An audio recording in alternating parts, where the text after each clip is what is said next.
Takže čau lidi, nevím, proč jsem v autě, to je jedno, jo. Ale dneska mi přišel balíček. Vy asi nevíte, co to je, ale já to asi vím, co to je. Takže jdem to rozbalit, jo. No to bude to, co si myslím.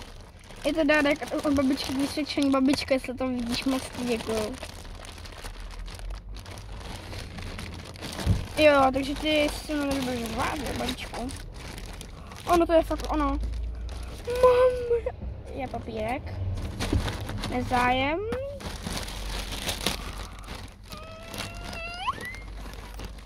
Poznáte podle tohle, co to je? Asi ne, počkej, je nějaký lepší detail.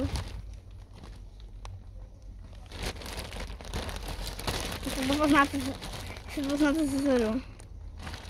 Nevíte? Máme zapadnout do kufru.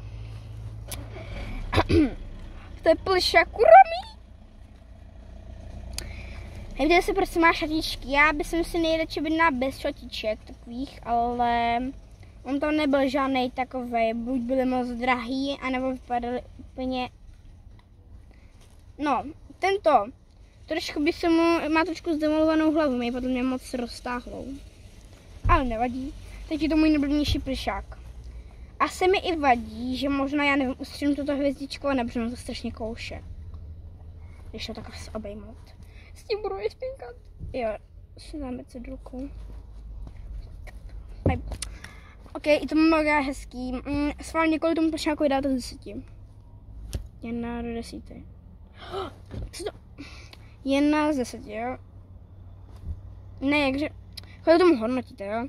Já tomu dávám 9 z 10, protože zaprvé ta sukínka kouše, ale sukínka už tady prostě ne, to je.